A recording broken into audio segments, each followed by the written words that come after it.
Welcome back to Love, Life, and Legacy, the podcast dedicated to helping you navigate these hypersexualized times.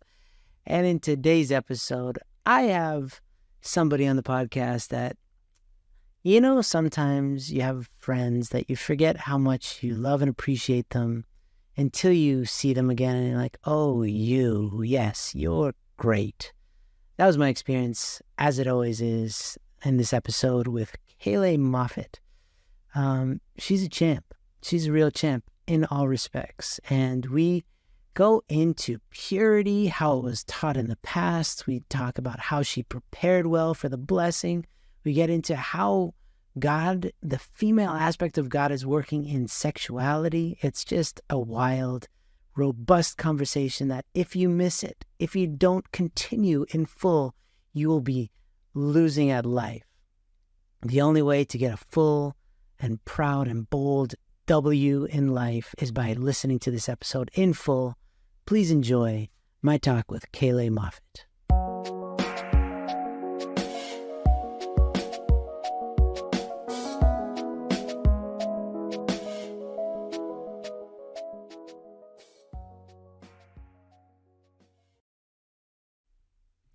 All right, everybody. Oh my God. It's working. Okay, welcome back. I thought this was not working. Some evil force tried to stop this encounter from happening, but you can't stop a good thing if it's destined to happen. And this is destined to happen. Can I call you a friend? I just had a conversation about this with the Heineken team today about how embarrassed I was when I introduced somebody in front of a big group of people as my best friend. And he's like, actually, I don't think you're not my best friend. And I was like, oh, well, then you're not my best friend. So I rescinded the whole thing. So before I just go out there into the entire world and say that you're my friend, can I just check with you? Are you my friend? We are totally friends, and you're also my brother, one step deeper than that. Yes. Amazing. So this is my friend and my sister, Kayleigh Moffett, the first. And do you have a middle name? It's June. My daughter's. Get out of here. Yeah. Is that a like you have a deep meaning behind June, or you just like to recycle names? Well, June, my mom gave me that name. She was a missionary to Iran for a few years, and she learned Farsi. And so the word Junam is kind of like a term of endearment. So I would say Andrew Junam, Kayleigh Junam, like that. You just add it on. And when I was born, my mom started calling me Kayleigh June out of habit. And my dad liked it so much that they made it my middle name. So I passed it on to my first daughter. So consensually, it was like, oh, I want to capture this, and you put it on the birth certificate. Yep, my name is fully changed legally, yep. Okay, because my dad put a hyphen in my sister's between her first and second name without telling my mom, like while she was recovering from birth. And that became a very, to this day, it's very divisive. Anyway, so I'm glad it was all consensual. And Kayleigh, we were going over this prior to recording, but I would rather just you say it. Because either way, any way I say it, I'm going to screw it up somehow. So I know you personally as a really cool person, but professionally, I know you as the maker of machines, like human machines, like these great systems where people get, like in Maryland, it was like this beautiful thing. I don't know if you know this, but we just hired Melissa as our High Noon representative in Latin America because of how awesome she was. Because of you taught her how to be a machine maker. So I know you like from that level, but you've also been bouncing around with a lot of different roles. So what are you presently serving as? I am the president of Women's Federation for World Peace USA. It also comes with an international vice president title for North America, which maybe sounds cooler than it is. I don't know. And I'll add that I'm in the process of becoming a certified life coach, honing my skills there. But most importantly, Andrew, which is what I was going to say, is I'm a wife and a mom of 3. That's the most important title to my name. And permanent, most permanent. Nobody can fire you from that. I hope not. Cool, yeah. And you take that role very seriously. What does it mean to be a mom for you? Like when you're like going full mom and you're like all in, you're like, I'm gonna mom the crap out of today. What does that look like when Kayla's like full mom? Are you like the kind of let's play kind of mom, or are you like the let's go on an adventure? Or are you like let's draw? Or what kind of mom does comes out of you when you're in full mom mode? Yeah, well, I like to have something to do together, at least in my mind. Like, okay, this is what I'd like to do. This is what I'd like to talk about. This is the activity I'd like to do. David is the adventurer. Every Saturday morning, he wakes up with like an itch that's got to be scratched. Like, let's go out and do something. And I'm like, let's Uh, just like stay at home and relax and not see people, but for good balance. So we do it like even just during the week, I've started including this 1 hour from 4 to 5 where I ask the kids to help me in the kitchen with cooking and cleaning and just spending time together. So I'm a doer and I like to do with my kids. Does that make sense? Absolutely. Yeah, some people like to chill, and I always feel like I'm failing as a parent if I'm chilling. I don't know why. It's some insecurity I have. So I like, oh, we're not doing something. So I'm a doer by default. But if left to my own devices, I wouldn't do as much. So I hear you. And quick question, does David still get donuts every Saturday morning? At the Amish market, wow, that's incredible that you can remember that. Not so much lately because soccer happens on Saturday mornings now. Mm. But his new thing is Taco Tuesday. We have this really great taco place, which is like half off on Tuesdays. Mm. And he loves it. He's trying to like build a little community around this taco place. He told all our neighbors about it. And now they're all doing it too. You know, that's becoming a real thing. I was walking down the street one day, I didn't know what day of the week it was, and someone was like, Happy Taco Tuesday. And I was like, it's not Christmas. It's just, anyway, Close. probably just like a low dip in restaurant sales. So they created it. Anyway, whatever. It's not Well, conspiracy it's theory time. marketing. It's working It well. is. And quick note about Kaylee's husband. He can eat whatever he wants, and he has like a superhero body, and I hate him for it. And he's so nice that I hate him even more, because like you want to be able to hate somebody freely, but he won't let you because he's just such a great guy. I know. I know, Ugh. man. I'm the one who like gained 40 pounds after having 3 kids, and he hasn't gained a single pound since we married. It's amazing. I'm just gonna come to your house one day and give him my fat, if that's okay with you. Yeah, can you teach me It'll. too? Great. Sure, there's a machine these days.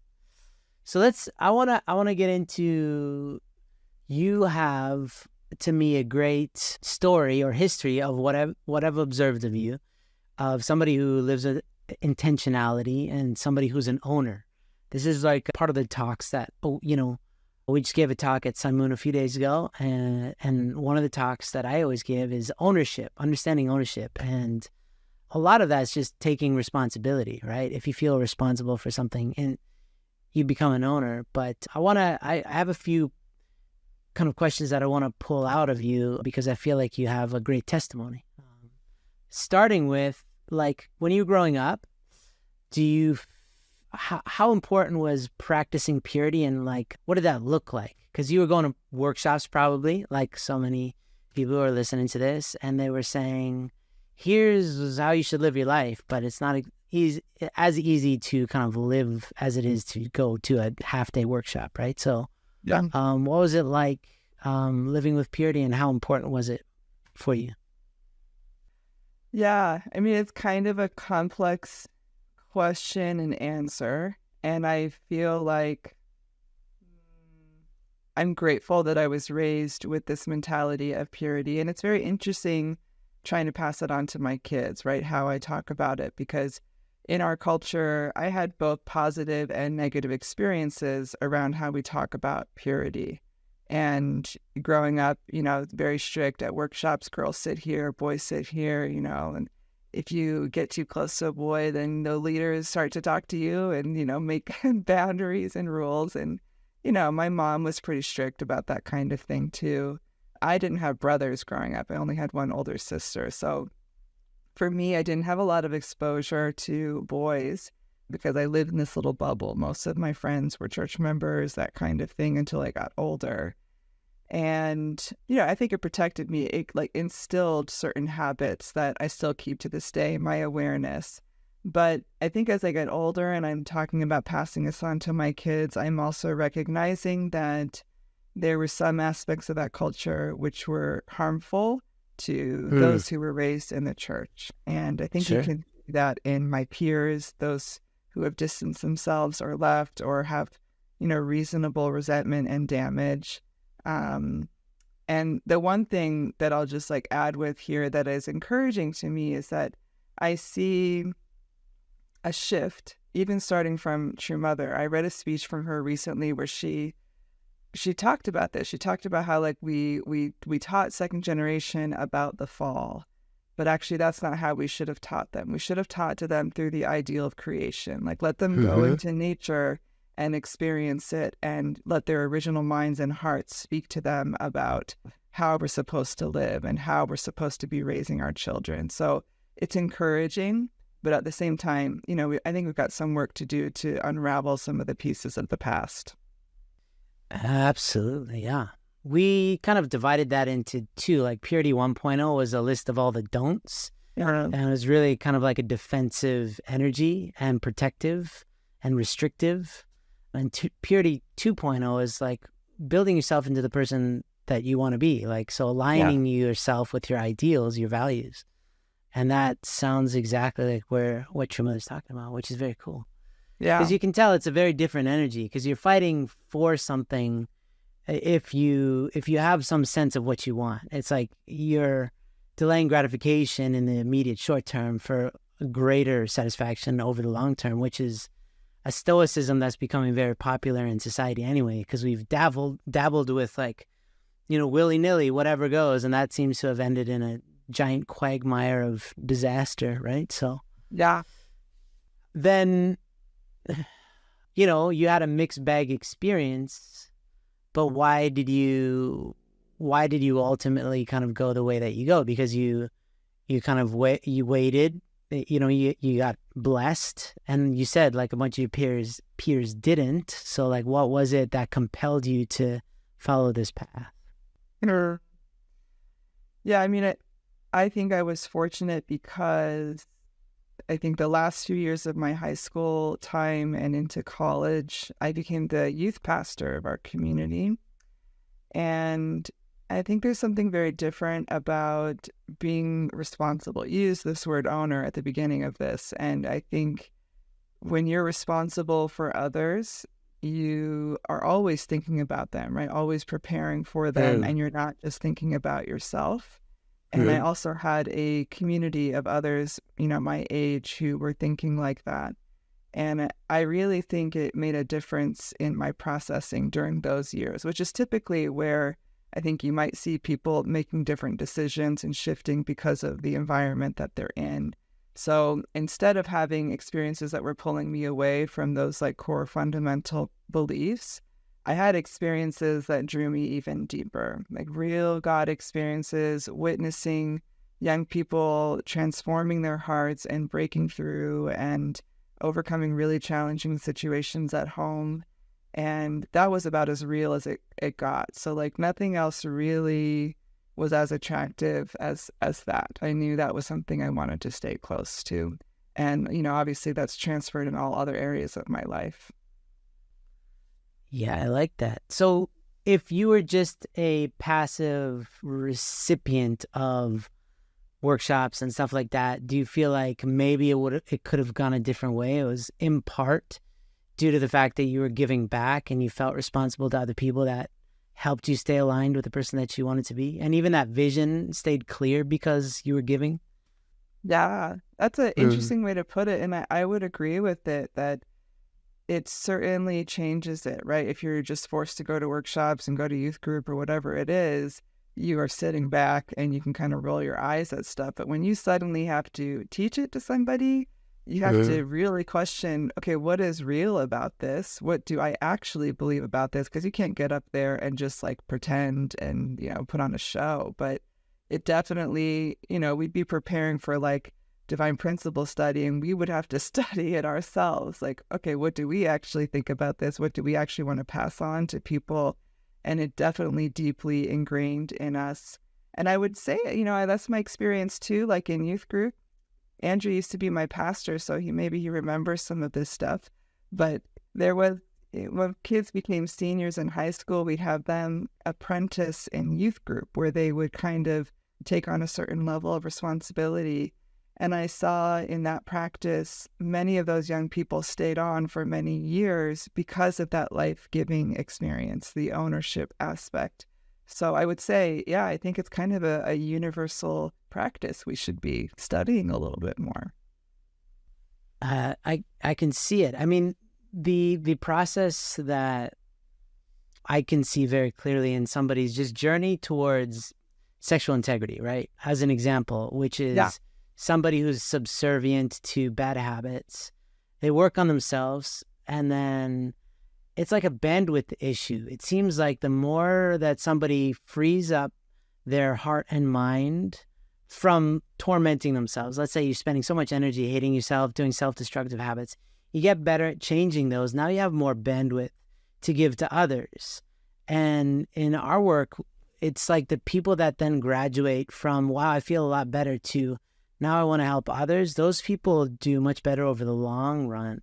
Some other people, and we don't, everybody to each their own, and some people are just busier than others. Some people just kind of get stable in their life and then they bolt, and then we just never see them again. And we're happy to help in any way we can, but for sure there's something magical about the process of bequeathing into kind of inheritance that is lost if you don't take the time to help educate people or help listen to people or whatever. It's life-giving. It's to give life is life-giving. It's that reciprocity. Well, it's like the universal law that if you give, you receive. And that's, your example is interesting. You're applying it to a certain area, that if you give within this area, right, you receive even more and you do even better as a result of it. It's one of those things like we were taught growing up, but do we really get it? Do we really get how fundamental that is and kind of how powerful it is? Giving your life improved. Yeah, everybody gets it until they have to do it. And they're like, wait a second, but I want to keep my money. I don't want to give it away to, Right. So, going to high school, there are other humans. You went to human high school, yeah? I did, yes, with many. Okay. So, and with humans and you're growing up, there's hormones, there's, all sorts of drama in school and this and that. There's boys, girls stuff. There's all sorts of stuff. So how is it that you were able, because in that environment, let's say you're going to youth ministry on a Thursday, but then Monday to Friday during the day, you're away from that environment. You're away from your church friends. Like, how were you able to kind of stay steadfast in, just getting through that whole experience? Because this is like high school and college just eats a lot of people up. Yeah. They start off one way and they end up in a completely different place because somewhere along the way they just get absorbed by the culture that they're inundated with every day. So like, how did you survive that? Yeah, it's a real issue, I think, which I saw with a lot of people. And high school was the first time I went to a public school. I had gone to New Hope Academy up until then, and it was a huge high school. So it was kind of shocking, I think, to adjust to that and figure out my bearings. When I think about high school, Kayleigh, like I don't, she's crazy. She's so special, and I don't know. Anyways, I feel like a very different person, but I had a certain drive in me, a certain like calling, and I was not afraid of it. It's kind of amazing that anyways, I started a club in my high school called the You Choose Club. And I got, one of the teachers to sponsor. And it was funny because like the teacher I got, I wouldn't have ever imagined that he would support. It was basically supposed to be like an abstinence club and a service club. I don't know what I was thinking, Andrew. But anyways, I did it. And it came out in the announcements. I wrote the announcements. So every day after school, would come, and we had our first meeting. And, there were a few other members of our church who were in that high school. So of course they came, but also there were a handful of others who heard the announcement and said, yeah, I want that kind of community. And so we did service projects together, and we started to plan every year. Because at that time, actually, I think I was on the WAIT team, the Washington AIDS International Teams. And we did a lot of, education around AIDS and abstinence. And so on World AIDS Day, which I think is December 1st, we would hold an AIDS Awareness Day in the school. It became a big thing. We had huge assemblies, and teachers would sign up their classes to come to it. And I organized it for my school. This is like, 4,000 person school. And we taught about abstinence, and we had guest speakers come into classrooms about AIDS and things like that. So, yeah, I don't know that girl anymore. It's kind of crazy, but I feel like there was a different energy around me that protected me. And to this point that you're talking about, like the ownership point and the leadership aspect of it, is because I was so busy doing that, then there wasn't any question. And I remember one time, some girl was sitting in front of me in class, and she just randomly turns around. I don't know her at all. And she goes, Keeley, I heard you don't date people. And I was like, yeah, I don't.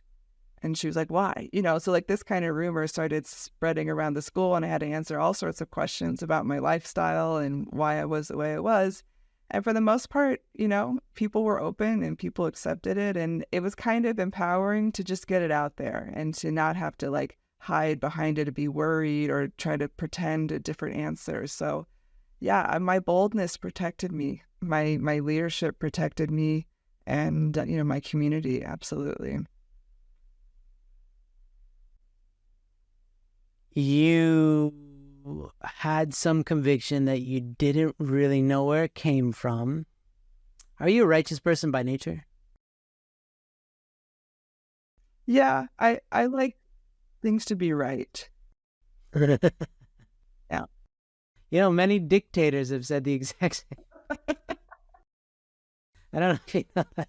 Things must be very right according to my rules. Yeah. But I know... I mean, great people think the same as well. It's just like convicted people change the world. And if you have convictions that are altruistic, then the world gets better, which it sounds like it did.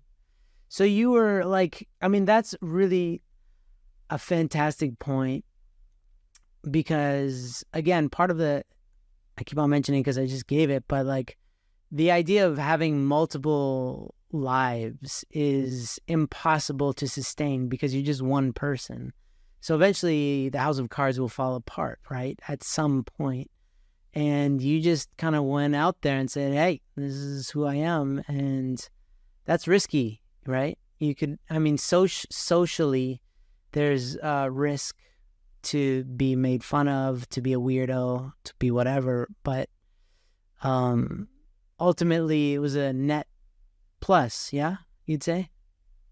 Yeah, I mean, even in like I was part of the dance team in my high school, and it protected me and people supported me. And actually, I think what's interesting about it is that by being more open, I learned many of them also felt the same way, right? And many of them would not speak about that in public for fear of kind of being classified, but we kind of naturally found each other. We were drawn to each other because I was so open about it. That's so cool. I really, mad respect, yo, as they say. The kids at your school. But that is, you become then the de facto voice of a group of people who just, like you said, felt the same but didn't have the guts to say so. And that's the power of speaking up. So that's, yeah, really cool. So let me ask you, let's shift a little bit to the blessing. Didn't you get blessed pretty young? Yep. What age? I was 9. Ooh, I mean, Benji, that's same as Benji, so I mean, that's no, that's no, I don't know how to say what I'm trying to say, but don't worry, you're not a weirdo. Benji talks about it all the time. Seems like I was talking to somebody last week about his blessing situation, and he's kind of getting ready. He's feeling more ready, and he's 25. And 25 is, you can feel really old and really young, depending on your perspective. And then we really both came to the conclusion that age, in terms of blessing, is really about maturity. It's not about some fixed age point. It's just like you could be 35 and be a child and be completely ill-equipped for the blessing, and you could be 19, Kayleigh, and be ready for the blessing. So how did that come about? Like, you're just out of high school, yeah, and you're like, hey, I've just finished high school, I need a husband. Like, how does that work? You just felt like it made sense, or was there extenuating circumstances? What was going on? Yeah, so I mean, I think I was part of a phase in the church where it was soon after Father stopped doing matchings. So it was kind of a new thing. And I think at that time too, like the culture was to get blessed and matched early. It was pretty acceptable. Nowadays, most people take more time to kind of develop and grow and get more aware of who they are, which is great. But it was kind of the norm that as soon as you became an adult and graduated high school, that you now start looking for a match. And yeah, I think my parents supported me, and I will say the whole matching process was the first time I think I really got open with my parents, and it was hard at first. So I would like write letters about what I was feeling until I could kind of build up the strength to now confess these very intimate things in my heart. And it happened pretty fast. I think within like a year, my mom and my dad had very different perspectives. My mom wanted a sign from heaven and for it to come through prayer and big providential reasoning behind it. And my dad just wanted me to be happy. So we went at it from very different angles. But David, is from my community. We were leading youth group together. He was one of my closest friends. And he also played in a band with my dad before we got matched. So he already called him Dan, and they were already really good friends. So it was pretty natural. And like the concluding point was, I explained to my mom, like, Mom, when you get really stressed out, Dad kind of helps you, right? He kind of like brings you down to earth and just supports you even when it's difficult. And I feel like David does that for me as my friend, in all of our work together. And once I said that, she was like, okay, I get it. No problem. And actually, my dad and David had the same birthday. So there's like a lot of similarities in their personality. So we were really good friends. And so it was very natural and easy to go from point A to point whatever that is. I don't know. But what initiated all this? Because you're saying that there was some sense that you needed to be matched or wanted to be matched, or was it completely just a sense? How did you feel ready? Or, how did that work? I don't know if I felt ready. I don't know if I had that level of like self-awareness. I just felt like it was time and it made sense. And my life, I wouldn't say I followed like everything typically. I didn't go to STF, and that was kind of a big deal to not go to STF. But, I was a youth group leader and I was very active. So it just was the next step in my life. And that was part of our culture. And, I was young. David's 3 years older than me, but we were both young. And it was just, sorry, this is a bad answer, but it was just the thing that you did, right? It was just the thing that you did. And sure. I'm fortunate because my situation panned out really well. Not everybody from that generation did, but because we both, I would say, because we both were such like youth group and public life was such a cornerstone of our relationship and our bonding, that it kind of protected us from immaturity and challenges. And we had our challenges for sure. But we very naturally were always thinking about the bigger picture. So it came into our relationship quite often. I lost you for a second, but it'll be okay. Well, with Riverside, it actually records us separately, so yours is fluid, and then we can just patch it up later. It's fine. Okay. And so you didn't stop being involved after you got blessed, I mean, with giving to other people. So that was an important element of you staying focused in high school, right? Was the process of giving.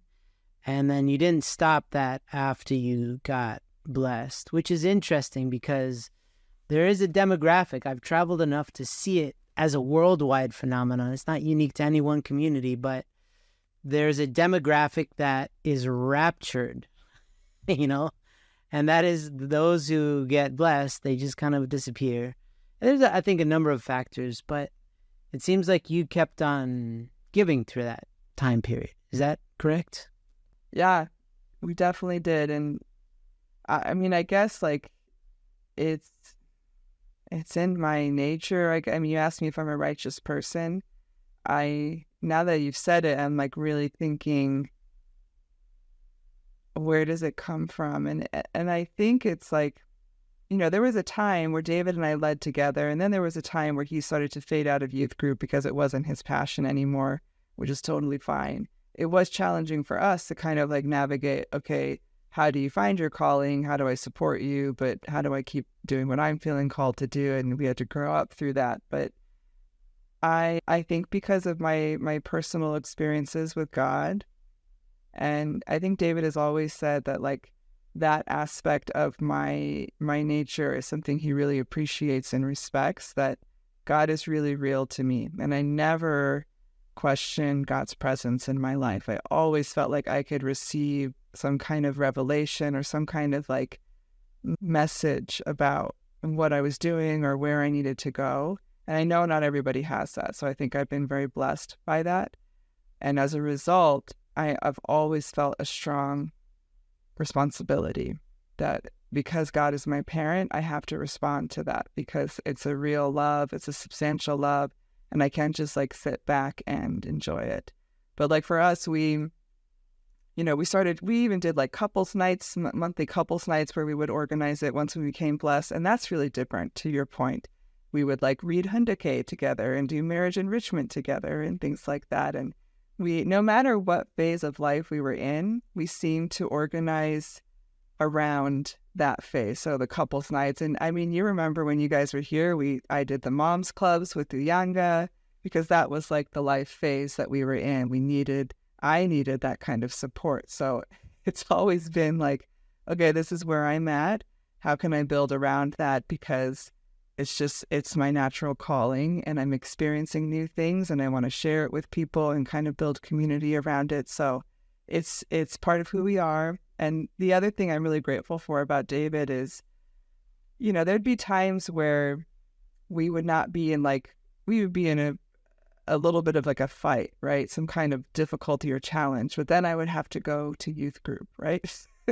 Which is not how you want to go, or not how you want to go to a workshop or something like that. And for the most part, he could always in that moment recognize that that was a bigger picture in comparison to like our little fight that we were having. And it's not easy, right? But we usually could get to the point where like, okay, remember the bigger picture and let's put this on hold. Let's support each other and have the right heart going into it. So I've been really grateful for that. And even with my crazy life now, when I have to travel or things like that, it's this kind of heart that we have in approaching those situations. That's that reciprocity, though. That's really a great example because the micro and the macro feed off of each other. So good and bad. So like you're fighting and then you're like, oh crap, now I have to go out and help people. But that can oftentimes, not always, oftentimes put you in such a better mood and you come back a different person. Now you're transformed. You have a completely different energy than when you left the house, you know, with, you know, I don't know. Is angry. Let's just say angry. Yeah. And then also you can bring home a lot of your inspiration from outside of the family back to your family, back to your husband. and give them something that you didn't have before, that you got only through the interaction of giving to people. But obviously, we've seen it go the opposite way as well, which is you bring all your stress home, and then you bring all your, dysfunction from your marriage to your, whoever you're serving. So, yeah, it's a great point. And so then, obviously, he sounds supportive, but how do you juggle that between, because you're also, you're a righteous person, as we talked about, but you're a person who also believes in providence and big things. Yeah. Right? And the typical stance was, in days of yore, it was that winning in the providence means sacrificing the family. That's your sacrifice. But now, that's obviously not the case anymore. And it's got to be win, win, win, win. Everybody's got to win. Otherwise, things are off kilter, right? So how do you juggle big things, providence, responsibilities to your leadership, stuff like that, as well as still being available to your kids emotionally and taking care of your family and stuff like that? Yeah, that's the question. And I'm still working on it, obviously, but I would also say that I think the right level of responsibility came at the right time in my life. And we're kind of atypical because usually it's like the man who is the more public leader, right? And the wife kind of stays back and supports. And actually, I think that works in our favor because I'm the mom and I'm emotionally entangled in my family no matter where I am. I don't have boxes. I don't mean to just assume you have boxes, but... Oh, I got many boxes. You're right. That's kind of the analogy, right? That men have their boxes that they pull out at certain times, and women are like the wrapped up wires and yarn that you can't unentangle. So no matter, I think it works in our favor that even if I'm off doing big providential work, I'm on stage or I'm talking to a former head of state or whatever it is, my family is still there. My husband is still there, and I never separate it. I'm not afraid to tell these high level leaders, like, yeah, sorry, I'm going to go pick up my kids now. Like, I don't separate those worlds. I don't, some people don't like it, but it is who I am, and I don't separate them. So, early on, I did working with youth and with young people, and that was very easily to translate into my family. Whenever we would do a big workshop, I would bring my whole family. And my last year working for EAM, we started doing leadership trainings where there'd be like a children's track. So there would be like a children's workshop simultaneously to try to shift the culture. And my kids loved that. And so that became our habit, that we would go as a family. David would be a part of a band for those programs, and we could share those pretty pivotal moments together. Still, he's the one in those moments who's doing most of the childcare and taking care of the kids. And luckily, he's like a kick-butt dad and super fun, more fun than I am. And he has a good attitude about it. And sometimes we'll take a few days off work so that he can, be with the kids more. They're not just being babysat or things like that. And then as I switched over to I don't want to say more important roles, but higher level working with higher level people in UPF and now in Women's Federation, that we had kind of built this habit about approaching my providential work as our providential work. It was easier to translate when it was YAM. That was a world that we understood together and was relevant to us, and what we were building was totally relevant. But now into UPF and Women's Fed, it's not exactly easy to weave together how that relates to our life, but we had built this habit. And so even when I started working with UPF, that was a huge jump for me from YAM director to UPF. And David's response to that is it's not just your mission, it's our mission. And I want to think about it like that. So I feel grateful that I think we kind of grew in our relationship, and I grew in my leadership and my responsibility, so that we've kind of built these habits where we try to make it our mission. And I think the difference too is, of course, I'm calling, while I'm on trips or things like that, but I try to make it a point to share with David and get his feedback and his input on what I'm doing. I don't try to keep it separate. I know that's maybe the advice of people, right? Keep work and home separate, but not for me because I'm a woman and a mom. I purposely enmesh it so that I don't feel, you can get so much fulfillment in work and providence and feel like, wow, God's really working through me and I'm awesome. And wow, I think that's what's happened with a lot of our leaders. And then you come home and your spouse is mad at you or your kids are misbehaving and you're like, Yeah. oh, my spouse needs to deal with that because my mission is more important. Yeah. But Don't you know who I am? yeah, exactly. Yeah. That can't happen for me. And if I come home and my kids are misbehaving, I'm like, this is because of me, because I was gone for a week. And so let's sit down and like, let's heal as a family. Or if my marriage is off, it's because I've been too busy. I've been too focused on the providence. So I got to shift the balance. I have to make sure that my family is priority. And the last thing I'll say on this is that, I grew up in a generation, like you said, where there was sacrifice and our families were sacrificed. And most of my peers have major burden, abandonment issues and things like that because of how our culture was. And it's real. And I think I saw it and, I experienced it to a degree, but my parents did a pretty good job.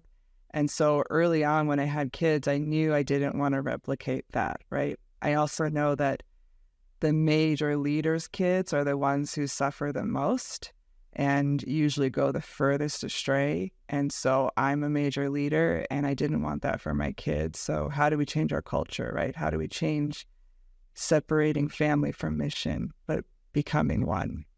Is that why your daughter has such a big face tattoo? Just kidding. Spreading fake news, everybody. She's like 8. She's 9? 9, yeah. Yeah, okay. Yeah. I hear you. And so, I'm, it's very funny because when I'm at an event, and especially if I'm speaking or whatever, then I am there. I am nowhere else. I am right there. And especially if somebody's talking to me, I'm there. There's nothing else exists. And so it's funny to imagine that you could also be doing that at the same time as be like, did I leave the laundry in the laundry machine? It's going to smell moldy by the time I get home or something, like that stuff all just disappears. And it's, just one thing at a time. Yeah. So, okay. So with this, you have the burden of knowledge, the burden of responsibility, right? That if you don't move the dial doesn't get moved, this kind of feeling. And then there's just the humdrum day-to-day, stuff that you got to deal with. But part of that is your relationship with your husband and intimacy, right? Like really feeling connected. And so how do you maintain intimacy with David when you're going through some sort of stressful period, right? Like your mind is going a million miles an hour and he needs you. How do you bridge that gap? How do you deal with that situation? Or how have you successfully navigated those waters? Yeah, I mean, that's such an important topic. I think also, especially being on the flip side that like I'm the woman in the public role. And to be honest, sometimes you get caught up in all the masculine energy, right? Like the independence and stuff like that. But in a relationship and intimacy, there has to be, David's the only person who has really seen me at my like weak point, right? Where like, if I'm laying on his chest or laying on his shoulder, I don't do that with anybody, even just emotionally, even my girlfriends, right? I don't do that. He's the only person. So I have to remind myself who I am in the relationship and like come back to this center point of like, this is my husband. But I think that what has really shifted in our relationship, like we talked about, we got blessed really young. And so, to navigate even like your physical relationship at that age, there's a lot to figure out. There's a lot of like baggage from like what culture tells you and your expectations and all of that, which was not easy for the first few years, but we were really good friends, so we navigated it pretty well. But now in our wise old age, the narrative that has been developing has really shifted so much. I think especially as a woman, like there's an expectation in our wider society that like men want sex, right? And women have to provide that for their husbands. And my husband isn't like that, but there's that narrative around us, whether or not we like it, and it comes into play sometimes. And I, as a young person and being raised in our church with kind of the strict purity culture and all of that, had some damage to overcome about my concept about sex. But when we started to change like our narrative and our conversation to the primary goal being deep intimacy with each other and sex being the natural, celebration or extension of that, it changed so much in both of our relation, like our perspective on this kind of really special place between a husband and wife. So now, when we make time to come together, it's for the goal of intimacy, whether or not, sex happens. The goal is not like, check mark, okay, we got it done. This is your podcast, right? I can say stuff like that. Yeah, fair game. Okay. But now it's like, yeah, it has become, and I don't know if this is weird to say, but it's become a holy place for us. So much so that like we naturally, this is funny to say on a podcast, but we naturally feel a calling to pray in those moments. Like you can feel like, wow, I really want to welcome God in this place. I don't want this to just be a physical thing. I want this to be God's holy image of what God meant for a physical relationship. Not my expectation, not my personal physical desire, but like, and I started, as a woman especially, I think that's harder for women to like really get what that looks like because we have a lot of stuff to work through. But when I started to meditate on like, Dr. Young once talked about when you get to heaven, the first thing you should do with your husband is have sex in front of God in heaven. And I was like, what? Yeah, I don't know how I feel about that. But as weird as it was, it shifted my thinking. Like, how do I feel about intimacy in front of God without the shame, without the hiding, all of that stuff that has come into our culture? And so now, like I said, it's shifting into this holy thing. So all of that is to say that like the point of being in intimacy, the emotional intimacy and physical being a celebration and natural extension of that is what helps me in kind of balancing my providential brain. Now it's not just about a physical relationship, but it's about like this intimate place with my husband, which I also desperately need, right? I can't do all this work if I don't have this at the foundation of what I'm doing. Otherwise, I'm not being authentic in what I'm talking about and who I'm talking to. Well, yeah, and you're not being powerful because you're not filling your... I mean, that's at the level of mind, spirit, emotion, and body, right? So I need help understanding because, high noon is definitely... the scales are tilted towards men just because that's how things worked out, but we're working on it. Okay, we're working on it, everybody out there, we're working on it. But in the absence of, vocal women who are willing to not talk about ideals, but even talk about their own life as clearly as and openly as you just have, I feel like there's an entire narrative that humanity hasn't explored, that we're going down that path and we're like slashing at this forest to understand where we are. But like the what humanity was missing out on by not having God at the center of our sexuality, right? So this is a massive unexplored. It's like how we keep on finding new places in our sea. This is similar with our theology, and it's really lacking, I find, from the female perspective, because men are so subjective typically, especially in the arena of sexuality, that women have more been responsive. And this is just clear in culture and porn and all this, which is just very like men dominating.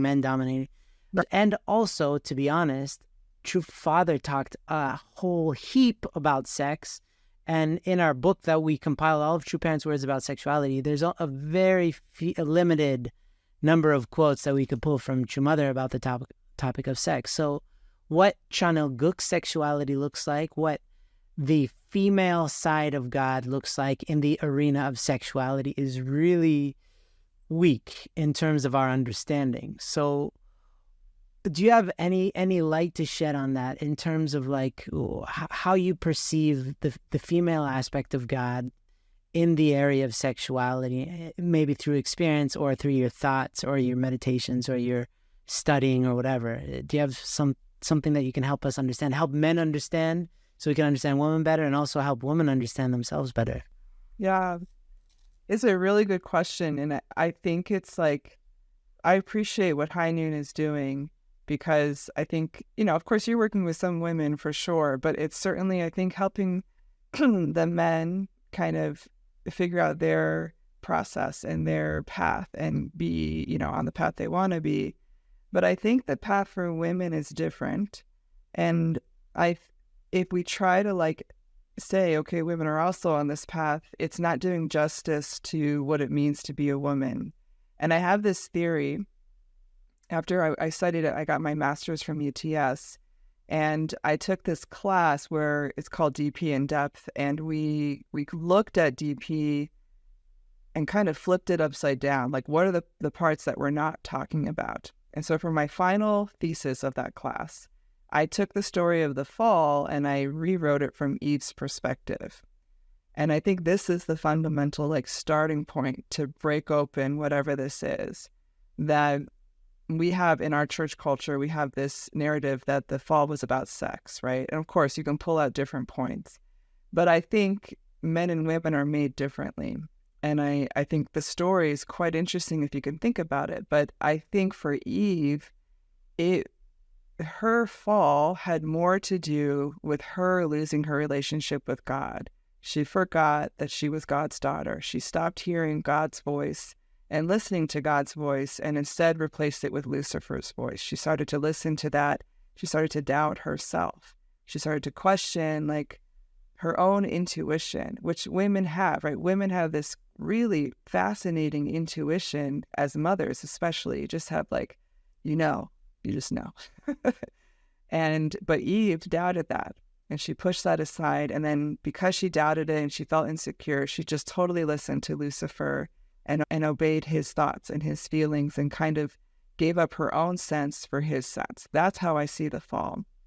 And so when it came to their physical relationship, it was more like she became so selfless and didn't think about herself, not in like a I'm better than you, but like her identity as a divine daughter of God. She lost that and could only center in somebody else.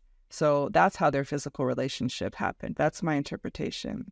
But then the story with Adam is probably a little bit different, right? And I think maybe only men can tell that story. If a woman comes to you and she's confused and lost and hurt and desperate, it's not like she sneakily was like, oh, I'm going to go have sex with Adam now. That's not a woman's point of view. It's, I have regret and I have pain and I know what the right thing is to do. So let me go to Adam, and things, naturally transpire there. So my point about this in terms of sexuality is that I think for women, it has a lot more to do with your, I hate the word divinity and I hate the word of like femininity. I'm the women's fed president, but I hate all of that. Try. Let's go for let's rebrand. Let's do it. What else can we do instead of divinity? Okay, we've been using the word essence a lot, like the essence of womanhood, and it's close, right? It's got a spiritual connotation, but it's not too like up in the clouds. But the more that we can like really embrace that, the more we can solve, I think, the pain and the baggage. And I've been really diving into Mother's words lately, where she talks about what it means to be a woman. She uses this one analogy where a woman is like a bowl, which is not a beautiful image, right? I'm not like inspired by that concept. But the point is that we can hold everything. We can digest everything, no matter how difficult it is. but that women have the power to embrace and to heal. And not all women are there yet, right? But the more I'm tapping into that space of being an embracing woman like True Mother has, the way that she's dealt with all the challenges in her life humbly and silently without complaining. She could complain a lot. I mean, she could. Oh, yeah. But she doesn't, because she's a true woman, because she's got this like divine connection with Heavenly Mother. So I think that's the point to break through with women, to really know who you are as a divine daughter of God and how that manifests, and like not be afraid of it. At least that's how I'm seeing it transfer over. And it's funny because it feels unrelated, right, to sex and intimacy. It could. Of course, not for you, because you're like a wise man and you know all. But to me, everything. Yeah. To me, if I could unlock that as a woman, then it translates so naturally to my intimate relationship, also to my parenting and to everything else. But it's the source. If I'm good with God, if I really know my value and who I am, then I naturally want to embrace my husband. I don't have fear. I don't have shame. I don't have doubt. I don't have judgment. I have the embracing nature of our Heavenly Parent, especially our Heavenly Mother. I don't know if that helped. Beautiful. I mean, come on, Kayla. That was gold. No, we need to venture into that thought space, and we need to understand it more, because honestly, in the absence of that, we go faster and harder in the wrong direction. Yeah. Just out of habit. And the further off you are, the more desperate you are for answers, and you'll accept false substitutes even more. And that makes you even more desperate. And it's this really destructive cycle. So to have some ability to stop and to create space for these kind of considerations. So, in terms of culture, it's very clear that, it's completely dominated. And I'm not a feminist, okay? Let's just put that out there. But it's very clear that men have created this culture, like our whole culture, porn, movies, all those things completely dominated by the male perspective. And when you're somebody, let's say you're growing up and everybody in the world tells you you are something. Regardless, like, let's just say you grew up and you're a white person and everybody in the whole world tells you you're green. Regardless of what your eyes tell you, you will start to see yourself as a green person. Yeah. And that is very similar to, like, women are told who they are. Men are told as well. We're told, there's a lot of evidence to show that, like, basically everybody who's ever died in a war were like men, and there's downsides for both. But in the what we've been telling women about sex is kind of like you're saying, like, women have been told who they are because there's been a dominant force kind of imposing itself. Yeah. And in order to figure that out, we need to stop for a second, and we really need to figure this out and separate ourselves from everything that our culture is telling us, to figure out what's true and what's not, and how to respect each other, because it's not easy. It's really not easy. But I think that's great. I have one more question for you. Okay. And that is, I want to know, so we're really hot on the idea of helping people to understand, like, still to this day, we had a staff meeting last week here in Korea, and this irksome phenomenon came up, and we all said, yes, we're sick of this. People still call us the porn people, regardless of the fact that we help people in many dimensions of their life. It's obviously one of the most impactful things that we've ever done, because we're talking about something that nobody ever talks about. But at the end of the day, we were like, well, who do we want people to know us as? And we're the people that create radiant, blessed couples, okay? And not that we create it, but we create the space and blah, blah, blah. But that's too hard to fit into a sentence. So, but part of that is, how do we define a radiant, blessed couples? And so I'd love to hear, at your very best in your relationship with David, how do you radiate? How do you take care of yourself? How do you take care of him? If you could do like three things that you do in order to have a thriving relationship, I think, as a tip for single people to strive towards and to remember and to write down, and then for people in relationships to start to practice. Because you're very, methodical in many ways, in many aspects of your life, and intentional. So I'm sure you have something. I guarantee it. Oh boy, the pressure is on. Well, I mean, I like that messaging, and I know you've shared that with me before. So I hope we can help you have the right image that you guys are doing much more than just dealing with porn, because that's kind of a symptom of the problem, and you're trying to heal the source here. So, I mean, I think one thing we've learned later in our marriage in terms of methodology is for us to be the best couple, that's actually like the second blessing. So the first blessing is your individual relationship with God and your stuff. I call it my stuff. That's the best word I can use. Good stuff or bad stuff or all the stuff? All the stuff. But most of the time when I say it like that, it's my bad stuff, right? The stuff that I need to deal with.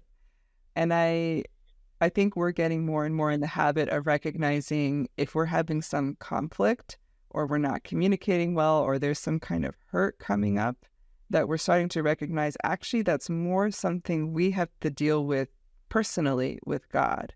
And you can't just bring it to each other, and you can't just like blame each other or try to solve it, because actually it doesn't solve most of it.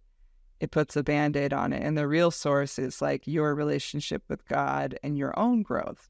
And so we started doing this habit, which is not easy. I don't want to make it seem like, oh yeah, we're like perfect, and whenever we conflict, we're like, oh, let's just do it like this, But sometimes when we can remember is we now intentionally take a break, which is not like, okay, just go cool down, but it's like an intentional, prayerful, meditative break where you go to God, and it's not like, God, help me forgive my spouse.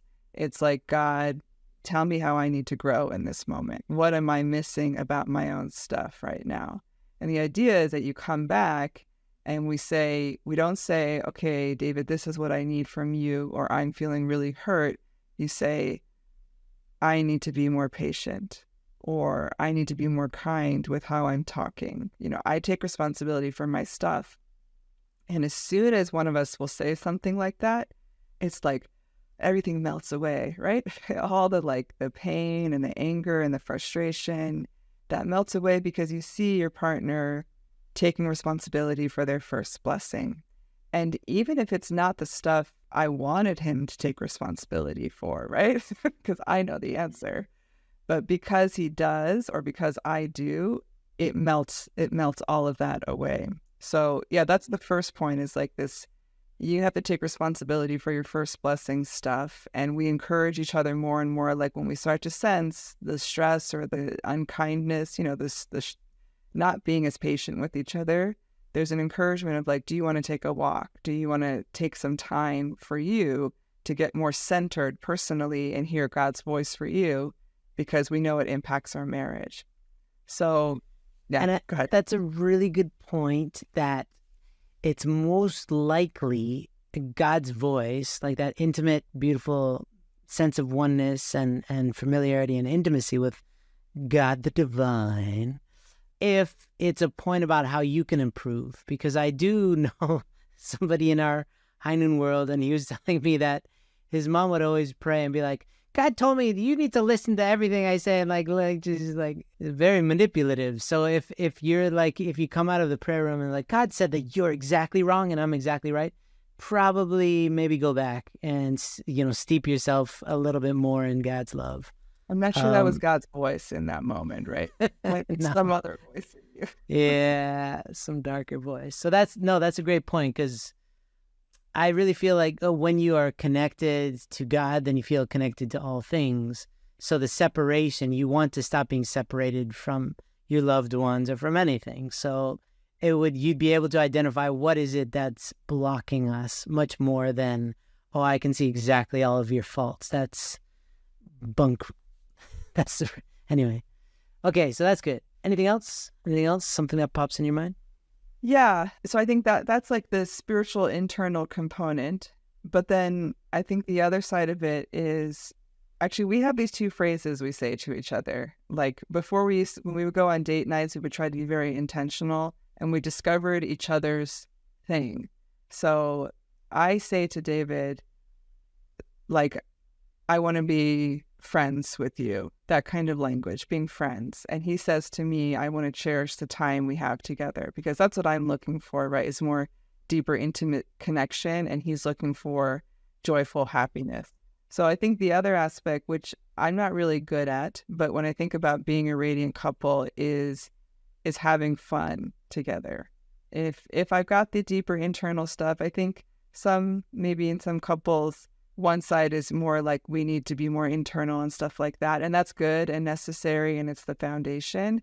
But if we're not like celebrating that in our life and dancing in the kitchen and, having laughing fits together and playing stupid games with our kids, then we're missing the point. Life isn't just this like deep internal space. It's also this ridiculously fun and enjoyable experience. So I can be good at it. David is better at it. And when I am good at it, it's awesome, right? Like we laugh together, we have fun together, we go on adventures with the family, and that changes the dynamic, right? If you have these fun memories together where we're celebrating life, then there's permanent endorphins weaved into your relationship. So I think you need both, the internal and the external. It's fantastic. So, bungee jumping, what do you guys do?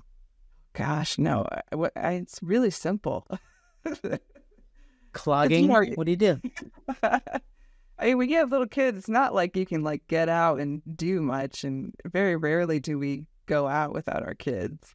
So it's very simple. Like, let's go on a bike ride in the park, or we have this like secret little hidden beach we found on the B&O trail, and we take the kids there and we build together and play in the stream and that kind of stuff. Just getting out and making memories and having fun. And we have a list of all the places in the area that we like to go and see. So we try to go like once a weekend to something like that, but usually free, right? Just in nature and having fun together. Yeah, just naked and unashamed, right? As a family. Yes. Yeah, that's fantastic. Thank you. Anyway, there's a lot to chew on with this. I really like that. And I'm so glad that you are helping to redefine woman's fed and going into this realm of womanhood. This is clearly a hot topic. What is a woman? What does it mean? And what does it not mean? What's real and what's contrived and what's societal, blah, blah, blah. So it seems like humanity's being boiled down to our base elements, and we have to figure things out from the ground up, which is probably the best thing that can happen to us. It's painful to get boiled into a hot sludge, but at the same time, that's the only way that we can actually create something real is just, kind of, I don't want to say burn it all to the ground, because that sounds like, I'm an agent of chaos, but I just mean, I feel like you're going into well-trodden territory, but as a fresh person with a fresh perspective that will create some new, space for us to understand more stuff. And I appreciate you. I appreciate you, as they say. So thank you. Thank you. I appreciate Oh my God.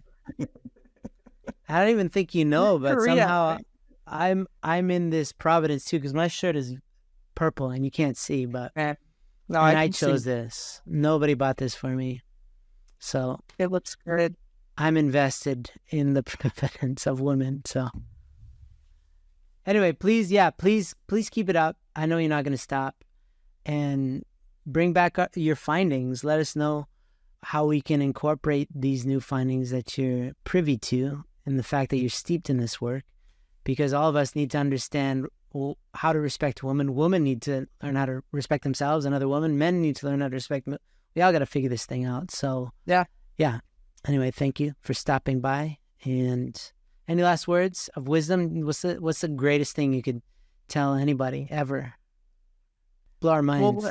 what I want to say is thank you to you and thank you to your team because, I mean, we're in different worlds, sort of, but I know what it's like, right? I know what it's like to feel responsible for an area and to keep pushing and maybe not always get the recognition and the appreciation that is needed for this kind of work. But you guys have been so consistent for so long that it's really something to be proud of.